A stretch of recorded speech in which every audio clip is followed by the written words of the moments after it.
and Steve Layton, who is downstairs somewhere in an air con because he's wiser than all of us. And we had this idea of like creating a course, a marketing course, but it was very anchored on the belief that creativity can drive a better result. We saw that there were lots of courses out there that were very theoretical, or courses that were good but didn't really focus on creativity, and we felt that there was an opportunity to create something that would like help the community. So then we started on this journey, and it was just amazing. Like over the past like 9 months or so, I had the opportunity to basically like travel the world and talk to some of the folks that are like making history in our industry. Whether it was like Brent Smart, Rick and Juan from Gut, Steve Miles was my boss at Unilever, Tara Ford, she's amazing, she's on Droga5 UK now, Godis Rivera, Hajro Singh from Macan, Ale Burset, who is a photographer, Brian Collins, who is not even in the picture, but the quote on the hat comes from his interview when he said something like, "You can be anything, but you can never be boring." And I really believe on that. So Gail was kind enough to create the hats and a water mug with that. Like we have the hats there for you guys. But like, and I was creating those things, thinking about like giving something back to the industry and helping equip, especially the marketing folks, right? So the mindset going in was like, hey, this Lions Growth MBA will be something great for the industry. But in reality, it's like in the process of doing it, I think I've learned a lot. Like I've learned a lot because when you need to put something on paper or when you need to create content, like you really need to structure, right? So it really forced me to think about things and think about like how we are going to best communicate that to people.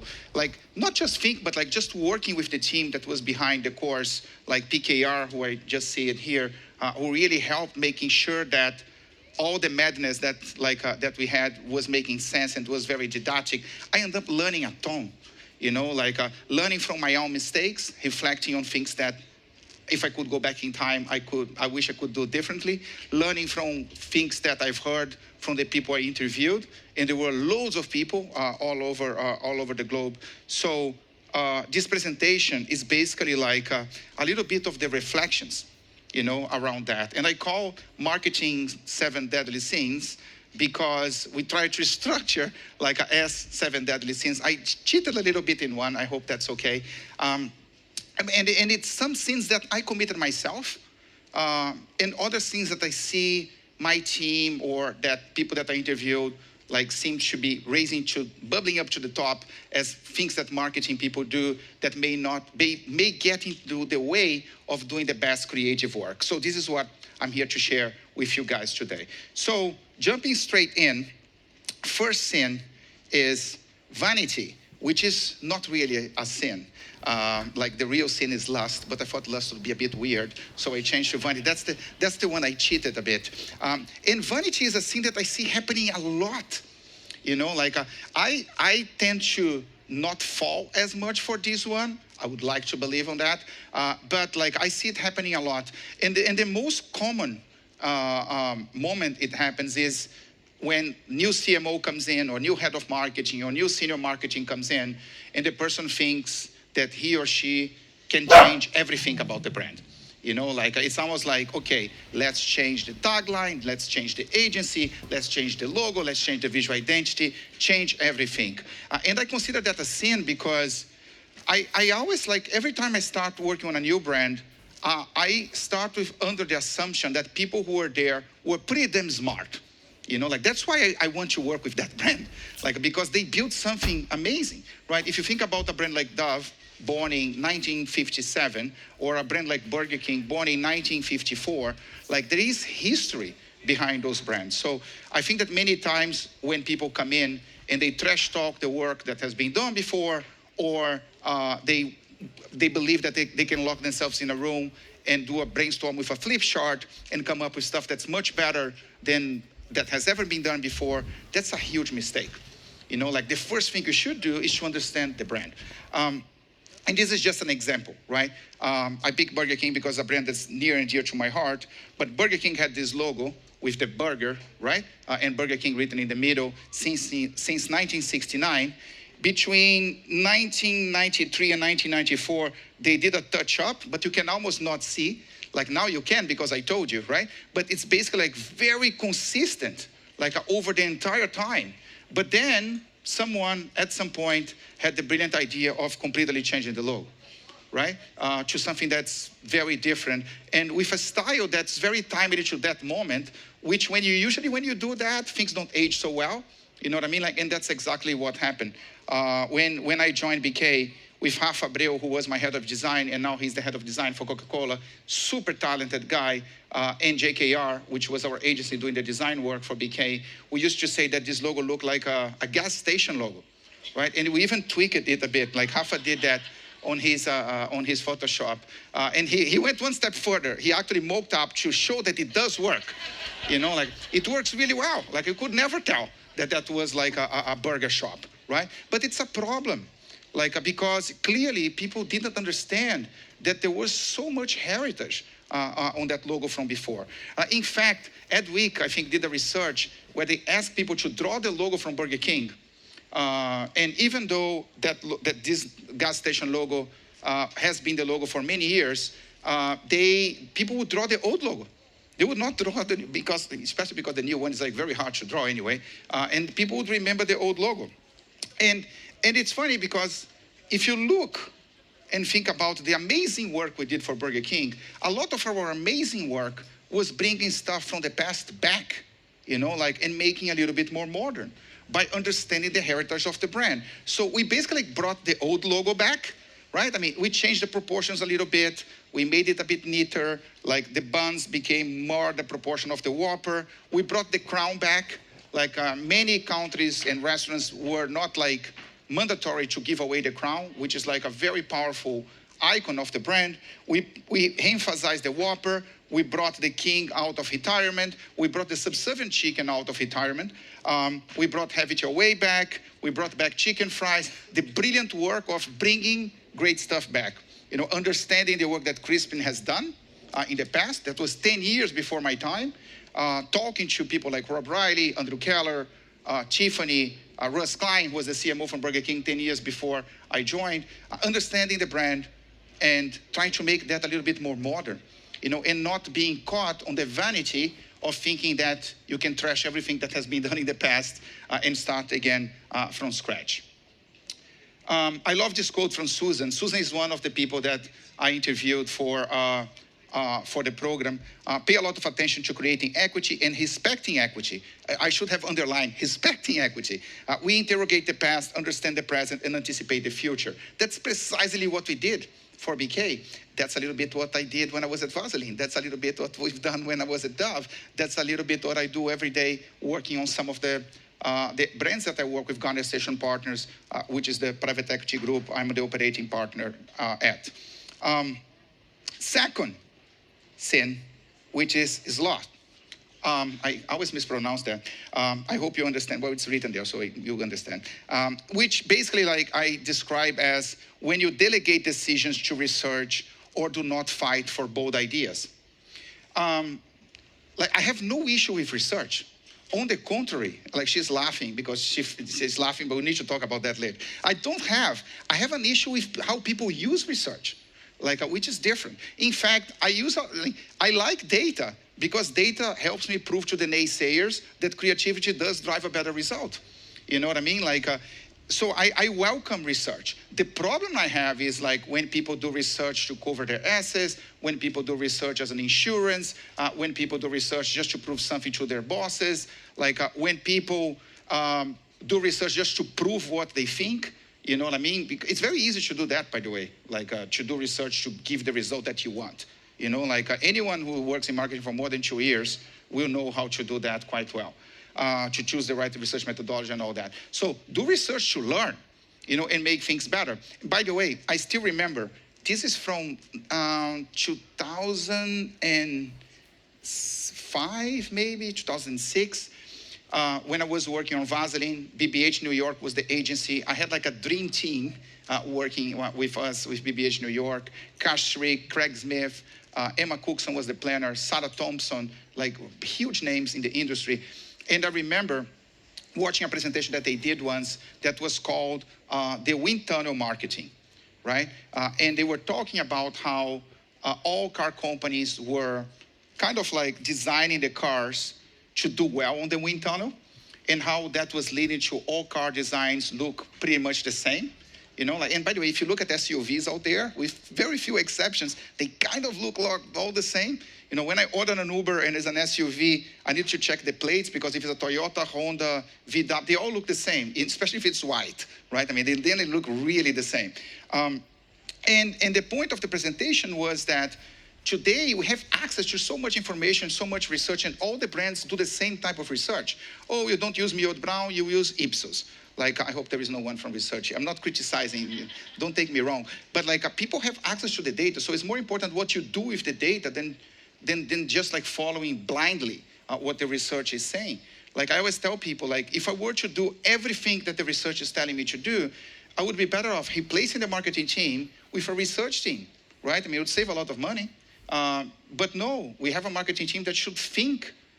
You do research, you get the result, you think, and you make a decision. You don't delegate decisions to research. The other point in terms of sloth is if you want to do great creative work, get ready to fight. And when I say that, sometimes people say oh, fight is too much of a strong word. It isn't. It will be a fight. And I'm sorry to say that. And there will be occasions that, depending on how much you really love an idea, you need to bet your career on the idea. It's not going to be easy. I don't remember any, maybe in a few moments in time when I was at Unilever, but normally my superiors would not come to me to demand more creative. No, that's not how that conversation usually goes. And just look at this data, right? 1 in 10, which is the 10% there, of CMOs become CEOs. And only almost 1/3 of Fortune 500 CEOs have marketing experience, which doesn't mean it's good experience, right? I mean, they could be an intern in marketing at early days of their career. That doesn't, right? But the point is, usually the leadership of the company doesn't have marketing experience. I've seen leadership of companies that did have marketing experience but didn't have appreciation for creativity. So it's not a guarantee just having marketing experience. But my point is, many times the CEO was a CFO before, was the legal counsel before, was someone coming from sales, was a GM, and the person may not have an appreciation or understanding of branding, marketing, and creativity. So you will need to fight to do good creative work. It's not going to be easy. I always tell my teams, if it were easy, it would not need us. If it were easy, everyone else would be doing. Everyone would be a Gold Lion or a Grand Prix, but it's not the case, right? Anyway, and this is the quote. It's a quote from Liza Smith from JKR. The more you push for relevance and differentiation, the more resistance you will face. True impact always sparks debate. And it's so true. So you should be ready for that. It's not going to be easy. C number 3, gluttony. Gluttony, I kind of explain as when you expand the brand too much while neglecting the core. And this is a sin I did commit more than once. And it's just I should know better, right? Because it was more than once. People tend to say, if you do something wrong once, that's fine. Twice, yeah, it's a bit stupid. Well, this one I did probably 2 or 3 times. Because it's very tempting. And it usually happens because things are going well. So things are going well. The brand is doing well, it's growing, and then you say yes, let's launch a premium sub-range. Let's focus on this growth audience here. Let's go for this new target audience to expand the brand because it's more incremental. And if you're in CPG, the retailers will love if you do that. The sales team will love that you are bringing a new toy to the table, but it's very tricky, right? I mean, one of the biggest mistakes that I did in my career, and there were many, I have no issue talking about them, it was when I was working on Vaseline. I had 4 years of Vaseline, and the first 3 years were amazing. We killed it. The brand was in deep shit. It was the lowest market share the brand had in the US ever, and that was the main market back in the day. Today, I think it might not be anymore because the team has done such an amazing job diversifying that brand. The innovation plan was a bunch of Me Too stuff. We were just copying what others were doing. We were launching Glow, which is self-tanning, years after Jergens had done that. We were launching anti-aging, which has nothing to do necessarily with Vaseline in the US. It's a brand that's more I wouldn't say basic, but it's more functional than beauty. and just because Olay was doing. And then what we did was we refocused our attention to the core. We launched a therapeutic range, which was the relaunch of one variant that we had. We made it a range. We launched Vaseline Cocoa Butter, which was very focused on African American skin, which we had never done before. That launch back in the day was the most successful launch that the brand had in 10 years. We relaunched petroleum jelly globally. And it was a mass petroleum jelly globally in terms of pack sizes and structures and all that stuff. And we made it neat and cleaned that stuff up. So it was going really well. We are growing a lot. So we said, let's launch something that's even more premium and go for like a more of like a beauty audience and stretch the brand. And then we launched this product, which I think looks beautiful. And it was an amazing formulation, which was called Vaseline Sheer Infusion. And it was a total flop. And not only was a total flop, if it were just a total flop, that would be fine. The problem was that I shifted the short money that I had to invest in the core to do this. So my core declined, and this didn't work. And that's usually what happens. Like in Brazil, and since we are celebrating Brazil, I will use a Brazilian metaphor, which never translates well. But like we say that's the small, short blanket game. You cover your head, your feet are cold. You cover your feet, your head is cold. Like the Brazilians know that I'm butchering the translation here. But that's what happens. So the point here is that your core will always decline way faster than your new toys will grow. So we need to be very careful with that sin. I'm moving on. Well, that's the quote from Steve Miles. You've got to grow this brand back from the core rather than sort of divert your interest into tangential things. And this was part of the interview because we were together when we did Vaseline. We were together when I worked on Dove. And we did do that mistake more than once. So he was talking on the interview about that. Next scene is greed, which I define as when you only aim all the time for immediate ROI. And that I see happening all the freaking time.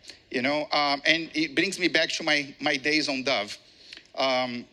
Which is a brand that aims higher than that, like that was properly built. Like I remember I was living in London when I was working for Dove, and I used to go a lot to New York because most of the team was in New York. So I was in Blackfriars, which is the headquarters, and I would go into New Jersey, or Englewood Cliffs, which was the office in the US. And all the time going to JFK, I would arrive there, give my Brazilian passport. Like JFK, they're not so nice to Brazilian people when they come. So the guy look at me and be like, "What are you doing here?" And I say like, "Well, I'm coming to do some meetings, so it's business." Like, "What do you do?" I'm like, "Oh, I work in marketing." And the guy looks like, measures me up and down and like, "What company do we work for?" And they say like Unilever. And it's like, "What is that?" I was like, "It's like P&G, but there's other stuff." And it's like, "Okay, and what other stuff do you do?" And I say, like, "I work for Dove." It was always a tipping point on the conversation. The guy would change. He'd be like, "Oh, Dove, I love Dove. My wife loves Dove. Like the soap, like the real beauty. Hey, this guy works for Dove." And to me, like people, and then it happened many times. The same guy would say like, "But why does Dove need marketing?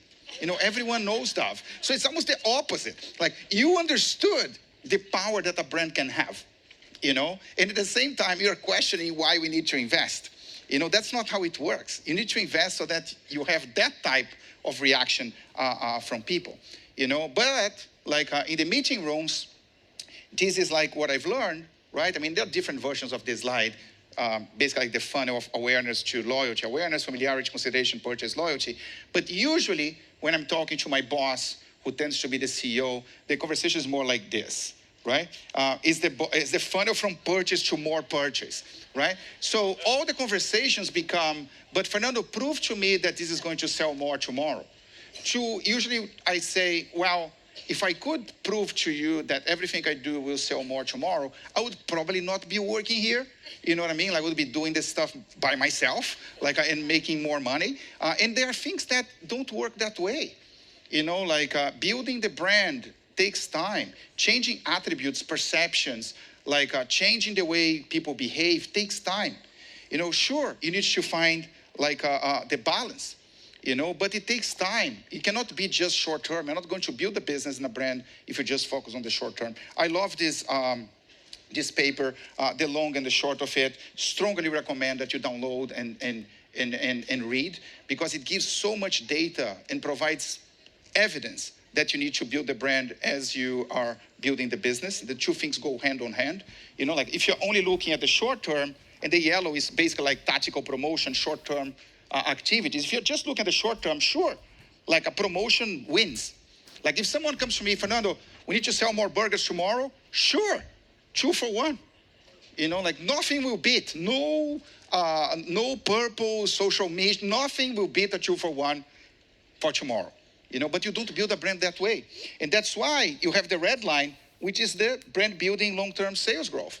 Like it's investing on the brand so that the two things work together and you can grow the brand. On that paper, the long and the short of it, they even do an analysis using IPA data showing that you need to be 60% brand, 40% short-term sales. Like, I would be happy even if it were like 30% brand, 70% sales.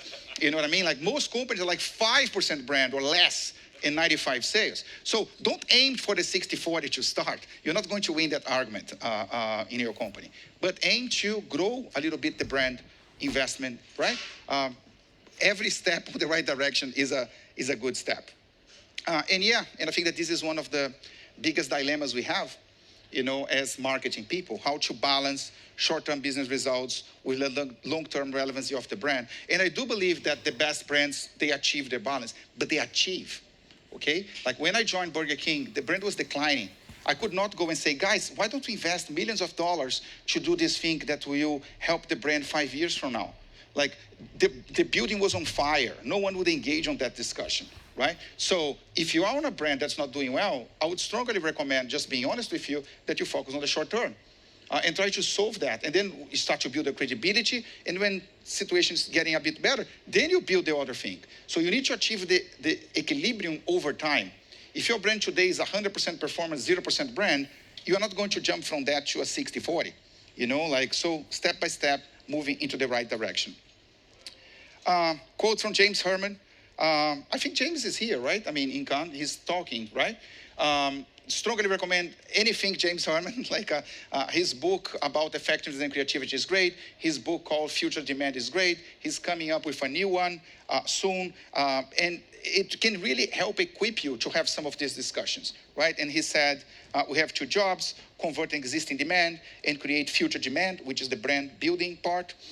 We remember feelings much longer than effects, meaning like we need to build emotion, not just functional attributes of the product or the brand. The next sin is envy. And envy I define as when your brief is to do exactly what others are doing. And I freaking hate that. And if I were an agency, I would shoot myself. Like if someone comes to me and says like, hey, can we do that? And the best example, I think the first time it happened to me, like not that I did something that became a reference, was more than 10 years ago. When together with Steve Miles, Hugo, Diego, Anselmo, Veronica, lots of like very talented people, we did Real Beauty sketches.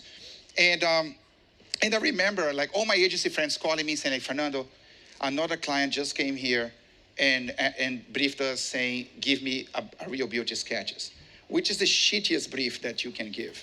And the amount of shitty briefs that I see out there, not just like give me and using a reference of something to get like a copy or a meet you of something that has been already done. But like the lazy, shitty, complicated, undecisive, uninspiring, long, boring as hell. I could keep going. Like I could complete the whole time of my presentation just with adjectives about the shitty briefs that I've seen. And I wrote those too, don't get me wrong. Like I remember the first brief I wrote, how bad it was. It was for Fofo, which is a Snuggle fabric softener. I did work on that in early days in Unilever. And it had 20 pages long, and I went back home super happy thinking that I wrote the best brief ever. And only years later, I realized that no one ever read that brief but myself, right? Because it was so boring. So people need to do their homework, and things are combined, understand the brand, be humble, study your brand, see what worked in the past, what didn't, understand what was already built on people's minds in terms of like the heritage of the brand, and then build it from there. Like keep modernizing, keep growing from there. Like never brief or never copy, because it's just lame. This is a quote from Sarah, who is also from JKR. She and Lisa did all the work for Burger King visual identity, for Popeyes visual identity. They did some amazing stuff for Budweiser. They did the Walmart visual identity that just came out like a couple of months ago. So she said, I think we should be in the business for doing things that are relevant and hopefully also different. We need to build differentiation. I love that print campaign from BBH, which is for the Levi's, the launch of the Levi's 501 Black, which is the black sheep with all the white sheep, which, by the way, BBH's nickname is Black Sheep because of that ad. Little bit of history here, because that's also what we have to do as marketing people, build differentiation. And pride, I call pride when you want to control absolutely everything, so you know better than anyone else. Like I have seen like marketing people telling the director what to do, which I always find like very entertaining to watch. Like why do you hire like A-list director to tell the director what to do? Like why do you hire creators to tell the creator what to create? Like let it go. Like why you are arguing that something is not creative with someone who is a creative from the agency who probably knows 1 trillion times more about creativity than you do? Let go a little bit. I love this example, and I hope it's okay. I'll probably go over like 2 minutes. I love like the Grand Prix for film. There were 2 Grand Prix for film last year. This was one of them, which was Play It Safe, to celebrate the 50-year anniversary of the Sydney Opera House. And when I saw it for the first time, I was like, that's how I met Tara Ford, because I posted on LinkedIn saying, this is amazing.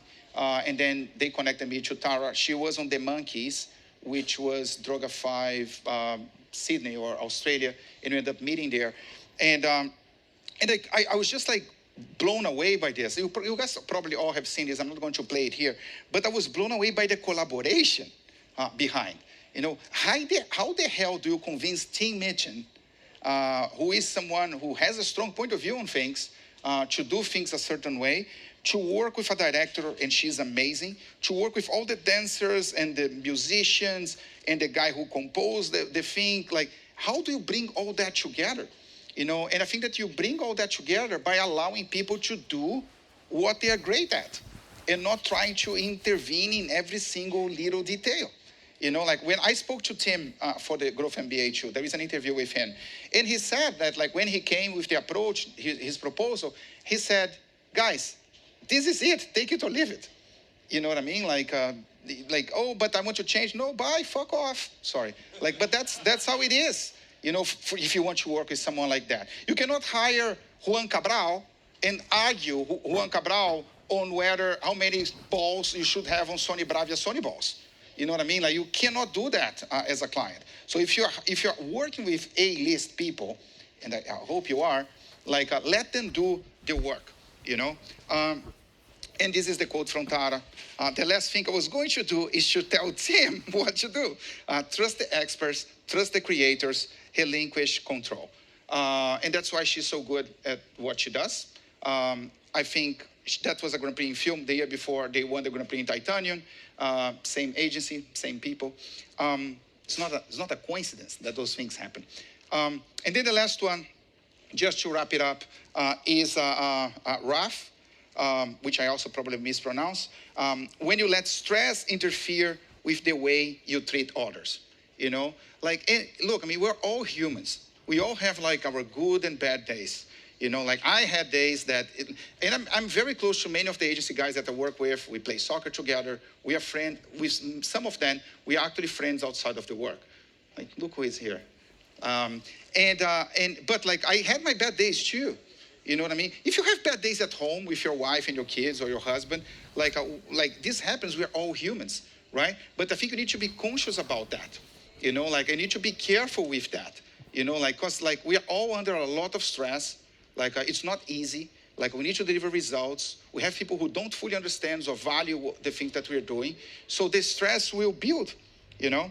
I will just close with 2 quotes for this one. One is for Brent. Be hard on the work, but kind to the people. And this guy is awesome. The work he's doing for Telstra in Australia is fucking amazing. And they are going to win big here this week. So Brent is awesome, and he gets it. And the other quote is from God Is. And I love this quote, and I know it's a bit of a long one, but I love because it's anchored on empathy. And that's the key word, I think, when it comes to relationships and working well with your creative partners. I believe that light always wins. Most people are good. They want others to be happy and safe, and they want to feel seen and heard, and to feel joy. So we, as an industry, need to stay laser focused on creating those moments. We need to create empathy. And I don't think I could end with like a better quote than that. So just to wrap it up, vanity, like respect the past, understand the heritage of the brand, is lot. Don't just follow blindly what research is saying. Know that you need to pick up a fight to make great creative happen. Consistency. Gluttony, be careful if you're expanding the brand too much. Usually you do that mistake when things are going well, but the core declines much faster than the new things that are coming. Greed, like life is bigger than just 1 week's or 1 day ROI. Envy, be careful with the shitty briefs or copying what others are doing. Pride is about control, you know, and allowing the experts to do their jobs. And wrath, remembering that like the bad days may pass, and the friendship and the relationship that you have with your creative partners hopefully will continue. So that's much more important. And just to finalize, that's my last slide.